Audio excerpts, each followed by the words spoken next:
Je n'étais pas censée être la mère de qui que ce soit. Mais quand ma tante et son mari sont morts dans un accident de voiture, leur fille, Manon, s'est retrouvée sans personne. J'avais 23 ans à l'époque, fraîchement entrée dans la vie active, et du jour au lendemain, j'ai hérité d'un enfant de 7 ans. Pas ma fille, pas ma sœur, pas mon problème. Mais je l'ai prise sous mon aile. Parce que c'était ça, ou la confier à des inconnus. Et malgré tout, je l'aimais. Au début, c'était dur, très dur. J'ai dû abandonner mes études. Adieu mes rêves de devenir graphiste. Je suis allée bosser à la caisse d'un supermarché de quartier, la nuit comme standardiste pour un centre d'appel, et le week-end, je faisais du ménage chez des particuliers. 3 boulots. Pour une gamine qui ne me disait même pas merci. Elle n'était pas méchante, juste habituée. Habituée à ce que tout lui tombe tout cuit. Et moi, j'étais juste la cousine qui l'élève. Rien de plus. Je me rappelle d'un hiver particulièrement rude. Le chauffage de notre petit studio était en panne, et j'ai dû choisir entre acheter des médicaments pour sa grippe ou payer la réparation. Elle, emmitouflée sous 3 couvertures, regardait ses dessins animés sur la vieille tablette que j'avais réussi à lui trouver d'occasion, pendant que je grelottais dans la cuisine, en mangeant des pâtes au beurre. Encore, mais je m'étais promis une chose, elle aurait une vie meilleure que la mienne. Alors, quand elle a dit qu'elle voulait devenir médecin, j'ai tout donné. Bourse, prêts étudiants à mon nom, petit boulot en plus. Tout, pendant 10 ans.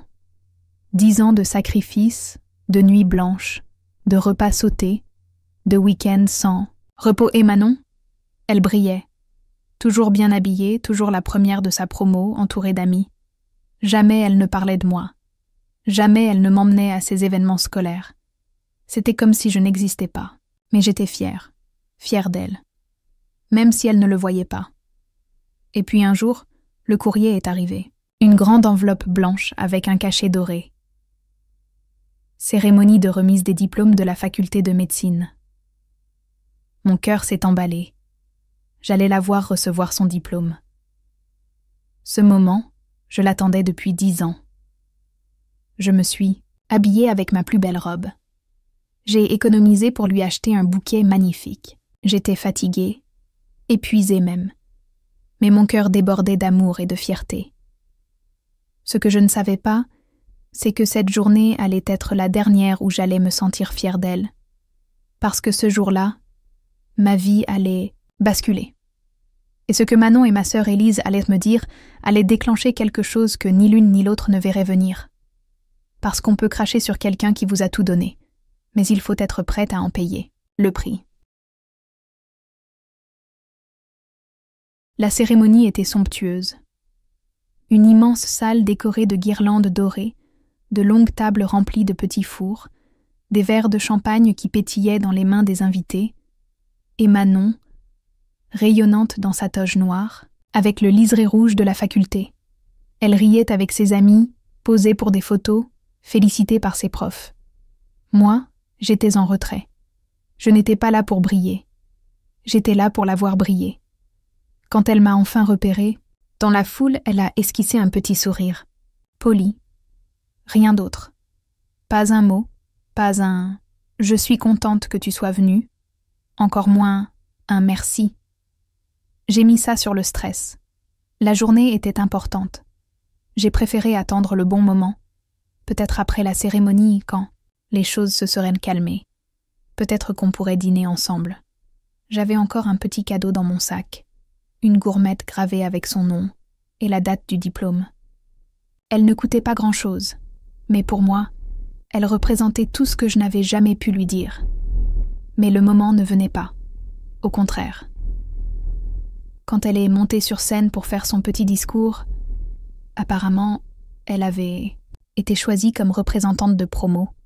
Elle a remercié ses amis, ses professeurs, ses camarades de galère, et même une voisine qui lui avait prêté des livres de biochimie en 2e année. Mais moi, rien. Pas un mot, pas même un clin d'œil. J'étais invisible, littéralement effacée de son récit. J'ai senti ma gorge se serrer, mais je suis restée là, droite. Je n'allais pas lui faire honte. Ce n'était pas le moment. Après la cérémonie, je l'ai rejointe avec le sourire. J'ai tendu le bouquet que j'avais fait faire exprès, avec ses fleurs préférées. Et c'est là que tout s'est effondré. Elle a regardé les fleurs, puis moi, et m'a lancé. « Tu as fait ta part. Maintenant disparais. » Je suis restée figée. Elle ne plaisantait pas. Son regard était froid, détaché, comme si j'étais un poids mort dont elle venait enfin de se débarrasser. Et là, ma propre sœur Élise, qui n'a jamais levé le petit doigt pour m'aider pendant toutes ces années, s'est approchée en riant. « Franchement, tu n'aurais même pas dû venir. » Je me suis sentie comme si on venait de me frapper, dans la poitrine, dans l'estomac, dans le cœur. Je n'ai pas pleuré, j'ai juste souri. Un sourire crispé, tremblant. J'ai hoché la tête, sans un mot, et je suis partie, lentement, dignement, comme quelqu'un qui a compris qu'il n'y avait plus rien à espérer. Personne ne m'a retenue, personne ne m'a couru après. Mais ce qu'elles ignoraient, c'est qu'à cet instant précis, quelque chose en moi s'était brisé, définitivement, et qu'elle venait de déclencher une tempête qu'aucune d'elles ne serait prête à affronter. Parce qu'on peut humilier quelqu'un en public, mais on ne sait jamais ce qu'il prépare en silence. Je suis rentrée chez moi sans dire un mot. Même dans le bus, alors que des larmes brûlantes me montaient aux yeux, j'ai refusé de les laisser couler. Il y avait des gens autour, des inconnus, qui n'avaient pas besoin de voir ma douleur. Mais à l'intérieur, un feu nouveau avait pris. Quelque chose de froid, précis. Pas de la tristesse, pas de la colère. Une clarté absolue. Quand je suis arrivée à l'appartement, j'ai déposé mon sac, retiré mes chaussures. Et j'ai ri. Un petit rire sec, nerveux. Ce n'était pas une blague. Elle m'avait vraiment craché au visage. Après tout ce que j'avais fait, tout ce que j'avais sacrifié. Elle pensait que j'allais disparaître, que j'allais m'effacer, comme une vieille serviette usée dont on n'a plus besoin. Mais elle ne savait rien de moi. Parce que pendant que je me tuais à la tâche pour offrir une vie à Manon, je n'ai pas seulement couru après l'argent. J'ai appris, en autodidacte. Le soir, je suivais des cours en ligne. Informatique, cybersécurité, comptabilité, tout ce qui pouvait m'émanciper un jour. Je n'ai jamais cessé de me former, même dans l'ombre. Et surtout, j'ai observé. J'ai tout noté. Les voyages payés par la bourse, alors qu'ils n'étaient pas déclarés. Les petits détours de ma sœur pour éviter d'être imposée. Les déclarations douteuses de Manon quand elle bossait en stage rémunéré, mais n'en parlait pas à la fac pour garder les aides. Tout ça, je l'ai gardé. Non pas parce que je comptais m'en servir, mais parce que je m'étais toujours dit qu'un jour, on pourrait me demander de me justifier. Mais là, j'ai compris. Ce n'était pas moi qui devais me justifier. C'était elle. Alors j'ai ouvert mon ordinateur. Et j'ai tout ressorti. Tous les mails, les factures, les preuves. J'ai même retrouvé les conversations WhatsApp où Élise se moquait de moi en envoyant des captures d'écran de mes messages suppliants à Manon en disant « Regarde, elle croit qu'elle est sa mère. » Oui, j'ai tout lu. En silence, en apnée. J'ai commencé un plan. Pas un plan impulsif, un plan chirurgical, comme une opération à cœur ouvert. Lent, méthodique, inévitable. J'ai dressé une liste de tout ce qu'elles avaient, compte bancaire, emploi, relations. J'ai étudié leurs failles comme on décortique un mécanisme. Ce n'était pas de la vengeance, pas encore. C'était de la réparation. Il fallait rétablir un équilibre, parce qu'elles avaient détruit quelque chose de précieux. Pas juste ma fierté, pas juste mes années. Elles avaient piétiné ma dignité. Et ça ne resterait pas impuni. Elles pensaient m'avoir réduite au silence. Mais ce qu'elles ne savaient pas, c'est que j'étais déjà en train d'écrire la suite. Et cette fois, c'est moi qui tenais la plume. Pendant plusieurs semaines, je me suis tue. Pas un mot, pas un mouvement brusque. Rien qui aurait pu trahir ce qui se tramait dans l'ombre. Elles pensaient que j'avais disparu, comme demandé. Je recevais encore parfois des messages impersonnels, une notification de virement automatique oublié, une carte d'anniversaire d'un ancien contact commun. Mais d'elle, silence radio. Et c'était parfait. Le vrai pouvoir, ce n'est pas de frapper fort. C'est de frapper quand personne ne s'y attend. Et pour ça, il faut de la patience. Beaucoup de patience. Je me suis mise à remonter les dossiers, pas à pas. J'ai commencé par Manon. Elle venait d'être diplômée, elle allait chercher un poste d'interne, probablement dans un grand hôpital. Son CV était impeccable, à un détail près. Certaines expériences étaient un peu enjolivées. Une collaboration de recherche qui n'avait jamais existé. Des publications fictives mentionnées dans ses candidatures. Et moi, j'avais tous les brouillons, les mails qu'elle m'avait envoyés pour que je les corrige, et où elle écrivait « Texto. Tu peux inventer un truc pour ce stage, STP, il ne vérifie jamais. » J'ai gardé ça bien au chaud. Élise, de son côté, travaillait dans la gestion immobilière. Elle se vantait tout le temps d'avoir des astuces pour détourner certains contrôles. Des sous-locations non déclarées, des factures gonflées à envoyer aux locataires. Je connaissais toutes ces combines. Et surtout, je savais exactement à qui m'adresser. Je n'ai pas tout lancé en même temps. Non, ce serait trop visible, trop brutal. D'abord, une lettre anonyme à l'ordre des médecins, juste pour signaler quelques incohérences dans le parcours de Manon. Je n'ai pas signé. J'ai joint les preuves, factuelles, documentées. Rien de spectaculaire, juste, suffisant pour semer le doute. Quelques jours plus tard, un signalement discret au fisc. Cette fois pour Élise, avec une liste de biens qu'elle avait oublié de déclarer, et des noms de locataires prêts à parler, parce que je les avais contactés un par un sous une fausse identité, en prétendant faire une enquête sur les pratiques abusives. Tout était froid, calculé, chirurgical. Mais le plus satisfaisant, c'était leur ignorance. Elles continuaient à publier des selfies, à sortir boire des verres, à commenter les posts des autres en se lançant des fleurs. Manon avait même mis une photo d'elle en blouse blanche, avec la légende « Le fruit du travail ». Rien ne tombe du ciel. Et moi je regardais ça, le sourire aux lèvres. Car bientôt, tout allait s'effondrer, et elle ne comprendrait pas pourquoi, pas tout de suite. Parce qu'une bonne vengeance, c'est comme un poison lent. On ne le sent pas venir. Mais quand il fait effet, c'est déjà trop tard. C'est Manon qui a craqué la première. 3 semaines après l'envoi du signalement, elle m'a écrit. Un simple salut suivi d'un « J'espère que tu vas bien ». Aucun mot sur ce qu'elle m'avait dit le jour de son diplôme. Aucun regret. Juste ce ton mielleux, presque robotique, comme si elle ne savait pas comment amorcer la conversation. Mais je savais pourquoi elle revenait. Son petit monde commençait à trembler. Le lendemain, j'ai eu la confirmation. Une ancienne connaissance, qui travaillait à l'hôpital où elle postulait, m'a envoyé un message.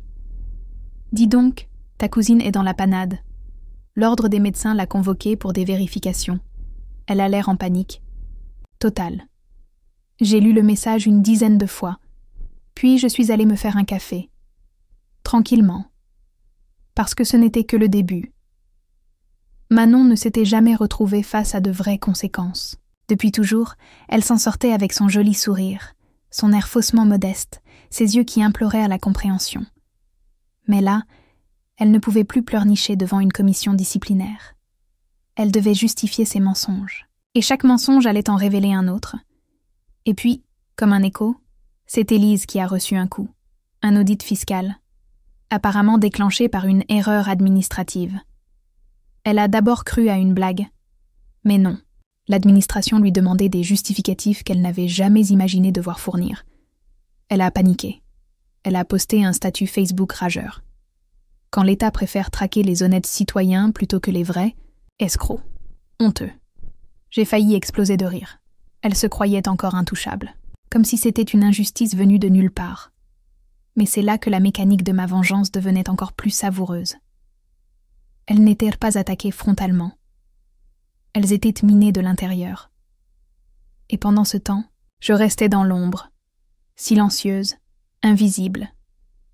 Je regardais Manon s'effondrer petit à petit, Ses stories devenaient plus rares. Elle avait retiré toutes les mentions à son diplôme. Puis un jour, elle a supprimé son profil LinkedIn. Je savais ce que ça signifiait. Elle avait été recalée. Elle n'était plus la future médecin brillante que tout le monde admirait. C'était juste une fille qui avait triché et qui s'était fait prendre. Et pourtant, elle continuait à faire semblant, à m'écrire, de plus en plus souvent, des messages maladroits, des souvenirs d'enfance sortis de nulle part, comme si elle voulait effacer ce qu'elle avait dit ce jour-là, sans jamais le reconnaître. Mais moi, je ne répondais pas. Je voulais qu'elle ressente exactement ce que j'avais ressenti.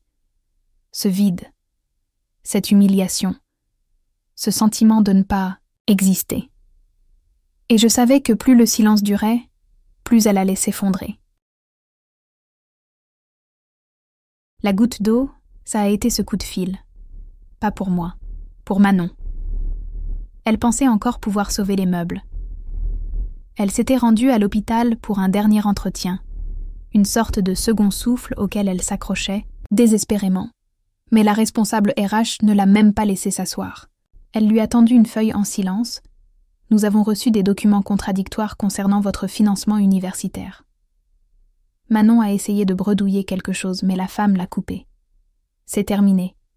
Bonne journée. Cette scène, c'est un ancien camarade d'internat à elle qui me l'a raconté. Il était là, et il n'a pas eu besoin de me décrire son visage pour que je l'imagine. Ce masque de panique qu'elle ne contrôlait plus, les larmes qui montent, mais qu'elle ravale, le regard qui cherche une sortie, une porte, une issue, n'importe quoi. Mais il n'y en avait plus. Ce même jour, Élise a reçu une lettre recommandée. Redressement fiscal, montant 18 470 €. Elle a failli s'évanouir. Et là, comme une hyène blessée, elle s'est retournée contre sa propre sœur. Elle a appelé Manon en hurlant. « Qu'est-ce que t'as foutu? Pourquoi ils cherchent à nous démolir? Tu crois que c'est un hasard ?» Mais Manon ne savait plus quoi dire. Elle s'écroulait. Et Élise, elle, devenait parano. C'est là que j'ai lancé la suite. Je leur ai envoyé une lettre. Anonyme. Écrite à la main, avec une vieille écriture tremblante, comme celle d'un proche un peu fâché mais toujours au courant de tout. À l'intérieur, une seule phrase. Quand on crache sur celle qui vous a tout donné, faut pas s'étonner de boire la pluie. Pas de signature, pas de trace. Mais je savais que cette phrase, elles allaient la lire des centaines de fois. Et la plus belle partie, c'est que plus elles cherchaient à savoir qui était derrière tout ça, plus elles s'éloignaient de la vérité. Elles pensaient à une ex-amie jalouse, un prof rancunier, un ex-petit copain envieux. Mais pas une seconde elles n'ont pensé à moi. Parce que pour elles, j'étais partie, disparue. Elles croyaient m'avoir rayée. Mais j'étais là, dans chaque détail de leur chute.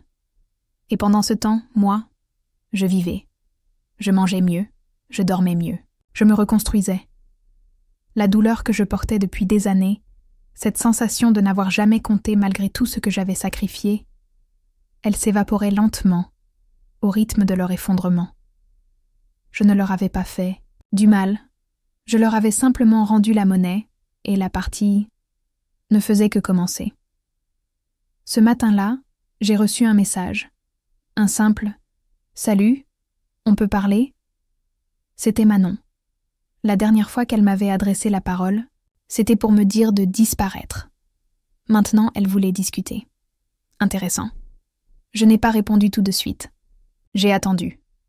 1 heure, 2 heures, puis une journée entière. Le surlendemain, j'ai ouvert sa conversation. Et là, je découvre un roman. Elle me racontait tout. La suspension de son diplôme, les enquêtes en cours, l'hôpital qui refuse de lui parler tant que les irrégularités administratives ne sont pas éclaircies. Et puis, elle a lâché cette phrase. « Je sais que tu ne me dois rien, mais j'ai besoin de ton aide. » Elle avait osé. Elle était revenue, vers moi en rampant. Pas pour s'excuser, pas pour reconnaître quoi que ce soit. Non, juste parce que sa vie s'effondrait et qu'elle avait besoin d'un parachute. Je suis restée silencieuse.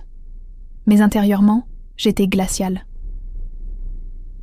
Le lendemain, c'est Élise qui m'a contactée. Elle, par contre, c'était plus brutal. Tu crois que t'es discrète? On sait que t'as foutu quelque chose. Aucun bonjour, aucun doute. Juste une certitude aveugle, hargneuse. Je n'ai même pas ouvert son message. Je l'ai laissé en vue. Ça l'a rendue folle. Manon, elle, a tenté une autre approche. Elle m'a écrit « Je regrette ce que j'ai dit ce jour-là. Je voulais te blesser parce que j'étais stressée, épuisée. Je suis désolée. » Enfin, le mot magique. Trop tard, bien sûr, mais intéressant, parce que maintenant, elle doutait. Elle sentait une présence autour d'elle, une main invisible qui tirait doucement les fils. Et ça les rongeait. Leur quotidien devenait paranoïaque. Élise fouillait leurs comptes bancaires. Manon passait des nuits blanches, à relire ses anciens mails, ses documents de bourse, à chercher ce qui aurait pu être trafiqué. Spoiler, tout était parfaitement légal. Mais orchestré dans le bon timing, avec les bons signaux, les bonnes alertes, les bonnes sources anonymes, le doute suffisait. Et puis, j'ai laissé tomber une bombe. Un colis, envoyé à leur ancienne adresse familiale, celle où on a grandi, ensemble. À l'intérieur, des photos imprimées, moi, assise dans l'amphithéâtre de la première année de médecine. Moi, dans une salle de dissection. Moi, avec un badge d'étudiante et une note manuscrite. Tu pensais que j'étais juste celle qui payait? Le silence après ça a duré 2 jours. Aucun message, aucun appel. Et ensuite, un cri virtuel venu d'Élise. « Qu'est-ce que tu nous as caché ?» J'ai souri. Parce que la vraie vengeance, ce n'est pas de faire tomber quelqu'un, c'est de les forcer à regarder leur monde s'écrouler, en sachant que c'est toi, l'ombre derrière tout ça. 3 jours après le colis, j'ai reçu un appel inconnu. Je savais que c'était l'une d'elles. Et j'ai décroché, juste pour le plaisir. Silence au début. Puis une voix étranglée a parlé. « Tu l'as fait exprès, hein ?» C'était « Manon. » Je n'ai rien dit, juste laissé le silence s'installer. Elle a répété « Tu voulais nous détruire. Tu t'es infiltré dans ma vie. Tu m'as regardé pendant toutes ces années. Tu m'as laissé parler comme si j'étais au-dessus de toi. » Chaque mot qu'elle disait, c'était comme un écho de ce que j'avais espéré entendre. Pas des excuses. Mieux que ça, de la peur, de l'incertitude, de la remise en question. Je lui ai simplement répondu, sur un ton calme, « Tu m'as demandé de disparaître. » Je me suis exécutée. Puis j'ai raccroché. Ce jour-là, j'ai reçu un message inattendu, d'un ancien camarade de Manon, un interne que j'avais brièvement croisé dans les couloirs de la fac. Il m'envoyait « Je comprends mieux maintenant. Elle a toujours eu cette arrogance. Mais t'étais là dans l'ombre. Respect. » Il n'y avait pas que Manon et Élise. Non. L'effet domino avait commencé. Leur entourage s'interrogeait. Les profs, les collègues, les amis, ils se demandaient tous. Mais qui était vraiment cette fille qu'on appelait la cousine? Et là, j'ai joué ma dernière carte. J'ai publié un article. Un simple billet de blog, anonyme. Titre: La bienfaitrice invisible. Une Neji. Histoire, la mienne, déguisée, floutée, mais tout y était, la dette, les sacrifices, la trahison, le renvoi brutal, et la revanche douce, patiente, chirurgicale. Il a circulé, beaucoup plus que prévu. Sur Twitter, dans des groupes privés de futurs médecins, même sur des forums professionnels, et là la magie a opéré. Des gens ont commencé à deviner, pas tous, mais certains. Des petits détails les trahissaient. Et soudain, l'image de Manon s'effritait. La brillante diplômée n'était plus la star. Elle devenait le personnage gris d'une histoire de trahison, d'opportunisme. Et, surtout, de chute, Élise, elle n'a pas supporté. Elle a publié un statut violent sur les réseaux. Une tirade enflammée, confuse, accusant les gens jaloux, les manipulatrices et les sorcières de l'ombre. Le public, il n'a pas mordu. Au contraire, les commentaires disaient tous la même chose. Tu mérites ce qui t'arrive. Quand on crache sur ceux qui vous élèvent, respect à la cousine. Je n'avais plus besoin de répondre. Je n'avais plus besoin de parler. Le monde avait compris. Et la vérité, c'est qu'ils n'avaient pas seulement vu l'injustice. Ils avaient pris parti. Pour moi. 1 mois s'était écoulé depuis la publication de mon article. Et ce qui avait commencé comme une vengeance personnelle était devenu une tempête. Une tempête silencieuse, mais dévastatrice. Manon, elle, avait tenté de redresser la barre. Elle avait donné des interviews, participé à un podcast, même partagé des vidéos où elle essayait de jouer la carte de la victime. Elle disait qu'elle était harcelée, qu'elle avait été trahie par une femme jalouse, malveillante, une manipulatrice qui voulait lui voler sa lumière. Mais ce que Manon n'avait pas compris, c'est que son problème, ce n'était pas moi, c'était elle. Car pour chaque mot qu'elle prononçait, des gens recollèrent les morceaux. Des messages anonymes circulaient. Des anciens camarades de promo racontèrent des anecdotes, des souvenirs où elle rabaissait les autres, riait de ceux qui galéraient. Des captures d'écran émergeaient, des textos, des messages privés, des preuves. Elle avait voulu me faire disparaître, mais c'était elle qu'on effaçait, petit à petit. Un jour, j'ai reçu un email, pas de Manon, d'un professeur.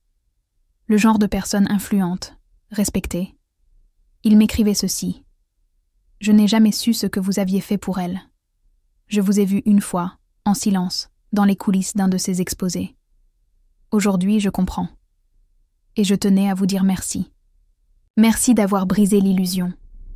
Parce que derrière la future médecin parfaite, se cachait un monstre d'ingratitude. Je n'ai pas répondu, mais j'ai souri. Puis, Élise.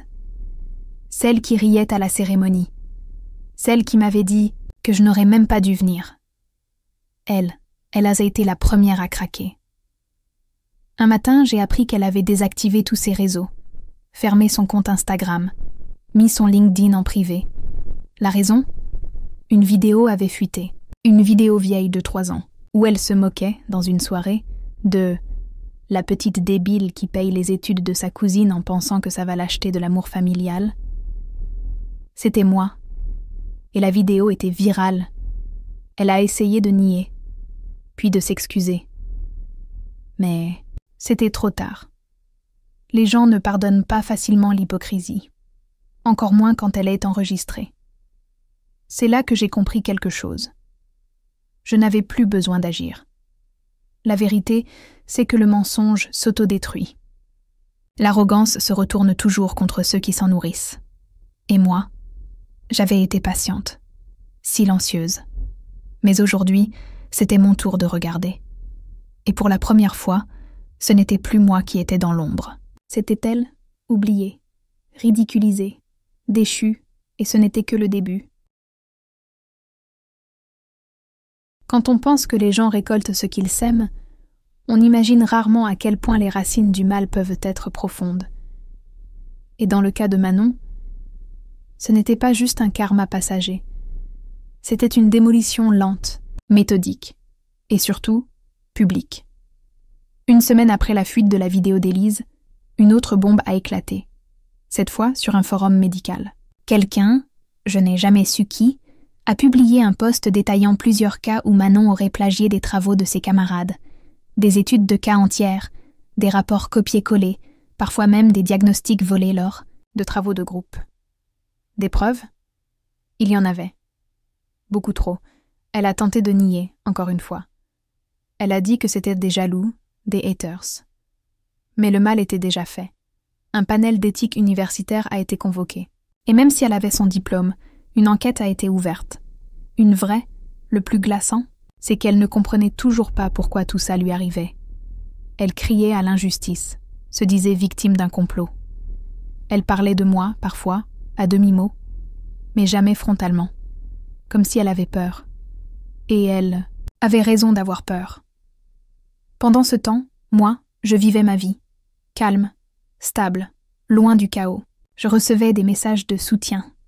De parfaits inconnus me racontaient comment eux aussi avaient sacrifié pour des proches et n'avaient récolté que le mépris. Je n'étais plus seule. J'étais le miroir de dizaines de milliers de personnes qui s'étaient un jour fait écraser après avoir tendu la main Et puis, un message inattendu. C'était sa mère. La tante que je n'avais pas vue depuis des années. Elle m'écrivait « Je ne sais pas ce qui se passe. Manon ne parle plus. Elle est recluse. Tout s'effondre. Et même si je ne comprends pas tout, je pense que tu n'es pas étrangère à tout ça. Est-ce que c'est toi ?» Je n'ai pas répondu. Pas parce que je n'avais rien à dire, mais parce que parfois, le silence est la seule réponse qui vaille. Manon avait bâti sa vie sur l'ingratitude, le mépris et les apparences. Moi, j'avais bâti la mienne sur le sacrifice, la patience et une mémoire d'éléphant. Et dans cette histoire, le plus ironique, c'est que je n'avais jamais eu besoin de crier. Je n'avais même pas eu besoin de me venger avec violence. J'avais simplement raconté la vérité, et la vérité, elle, fait toujours le reste. Ce jour-là, en regardant les réseaux sociaux, j'ai vu une photo d'elle circuler. Une capture, floue, volée, prise de loin. Elle était assise seule, sur un banc, en jogging, le regard vide. La légende disait « Manon, l'étoile montante de la médecine, aujourd'hui disparue du paysage. Triste fin. » Et moi, je me suis servi un café, et j'ai souri. Il y a des silences qui font plus de bruit qu'un scandale. Et celui que j'ai laissé planer après le message de ma tante, c'était une symphonie. Je ne l'ai pas ignorée, par cruauté. Non. Je l'ai ignorée parce que j'estimais qu'elle faisait enfin l'expérience du vide que j'avais connu pendant des années. Celui d'être seule à encaisser pendant que tout le monde détourne les yeux. Mais je ne vous ai pas tout dit. Parce que pendant que Manon se faisait discréditer dans le monde médical, il y avait quelqu'un d'autre qui prenait l'eau, et sévèrement. Ma sœur. Vous vous souvenez de sa petite phrase le jour de la remise de diplôme ? « Tu n'aurais même pas dû venir. » Elle n'imaginait pas à quel point cette phrase allait la suivre. Voyez-vous, ma sœur n'était pas une simple figurante dans cette histoire. C'était la complice, la manipulatrice de l'ombre. C'est elle qui avait convaincu mes parents que j'étais jalouse de Manon. C'est elle qui, à l'époque, leur soufflait que j'avais une obsession malsaine pour me rendre indispensable. C'est elle qui alimentait cette image de moi comme d'un boulet. Et dans la foulée de la chute de Manon, j'avais pris soin de ne pas l'oublier. Comment ? Disons que les réseaux sociaux sont un outil puissant, surtout quand on sait où chercher. J'ai envoyé, anonymement, quelques captures d'écran bien choisies à son patron. Des messages qu'elle avait envoyés dans des groupes privés, moquant les clients, se vantant de travailler à moitié, et, cerise sur le gâteau, une vidéo d'elle complètement ivre lors d'une soirée d'entreprise, hurlant des propos sexistes et racistes. Je n'ai rien eu à inventer, juste à compiler et laisser la vérité parler. Une semaine, plus tard, elle a été suspendue, pour enquête interne. 2 semaines après, elle a été licenciée. Et là, le silence. Plus un mot. Ni d'elle, ni de Manon. Plus personne ne ricanait. Mes parents, eux, ont commencé à se poser des questions. Ils m'ont appelé. Plusieurs fois. Au début, j'ai laissé sonner. Puis j'ai répondu. Et là, leur voix, elle n'avait plus rien de méprisant. C'était de la peur. De l'incompréhension. Ils me demandaient ce qui se passait. Pourquoi leur fille était soudainement détruite. Je leur ai dit calmement. Moi, je n'ai rien fait. Elles ont juste récolté ce qu'elles ont semé. Et j'ai raccroché. Est-ce que je me suis sentie coupable ? Non, parce que je n'ai pas volé, menti ou humilié. J'ai juste mis un miroir devant leur visage. Et ce qu'ils ont vu les a terrifiés. Je ne cherchais pas à détruire, je cherchais à rétablir l'équilibre. Et quand on vit dans un monde qui récompense les hypocrites, parfois, l'équilibre doit venir de l'ombre. Le plus ironique dans cette histoire, c'est que, malgré tout ce que j'avais traversé, malgré la trahison, l'humiliation, l'isolement, je ne voulais pas la guerre. Je ne l'ai jamais voulu. Tout ce que j'avais demandé au départ, c'était d'être traité avec respect. Rien de plus. Mais ils m'ont poussé. Et maintenant, ils vivaient enfin ce que c'est que de se retrouver seuls face à leurs actes. Mais attention, Je ne vous dis pas ça pour me faire passer pour une sainte. Je savais exactement ce que je faisais. Et je savais que ça allait laisser des traces. Manon, par exemple, avait disparu des radars. Son cabinet, vide. Ses patientes, volatilisées.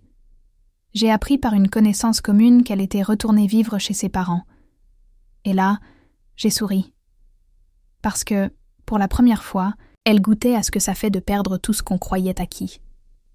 Ma sœur, elle, avait tenté de rebondir. Nouveau boulot, nouveau départ. Mais Internet n'oublie jamais. Son nom était associé à des captures d'écran, à des commentaires peu flatteurs et à un licenciement pour comportement inapproprié. Même en changeant de ville, ça la suivait. Elle avait beau essayer de tout effacer, l'empreinte était là, indélébile. Mes parents, eux, étaient embrisés. Ce n'était plus le couple fier et condescendant que j'avais connu. Ils m'avaient rappelé plusieurs fois, m'avaient envoyé des messages, des mails, même une lettre manuscrite, écrite par ma mère. Pleine de regrets, de « on ne savait pas », de « on aurait dû t'écouter », de « on est désolé ». Mais il était trop tard, parce que moi, je n'avais plus besoin d'eux. Et surtout, je n'avais plus envie d'eux. Un soir, j'ai reçu un message vocal de mon père. Sa voix tremblait. Il disait qu'il regrettait tout, qu'il avait été aveuglé, qu'il avait cru protéger ses filles, mais qu'en réalité, il en avait détruit une pour sauver les apparences. J'ai écouté, en silence, jusqu'au bout. Et ensuite, je l'ai supprimé. Parce que voilà ce que personne ne vous dit. La paix, ce n'est pas toujours le pardon. Parfois, la paix, c'est la distance. C'est de ne plus avoir à expliquer, à se justifier, à quémander un peu d'attention ou de justice.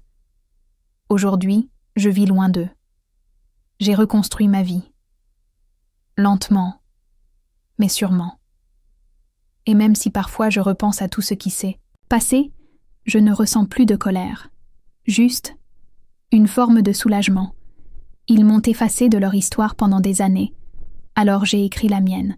Et dans la mienne, je suis celle qui se relève, pas celle qui supplie. Et vous, savez quoi? C'est bien mieux ainsi.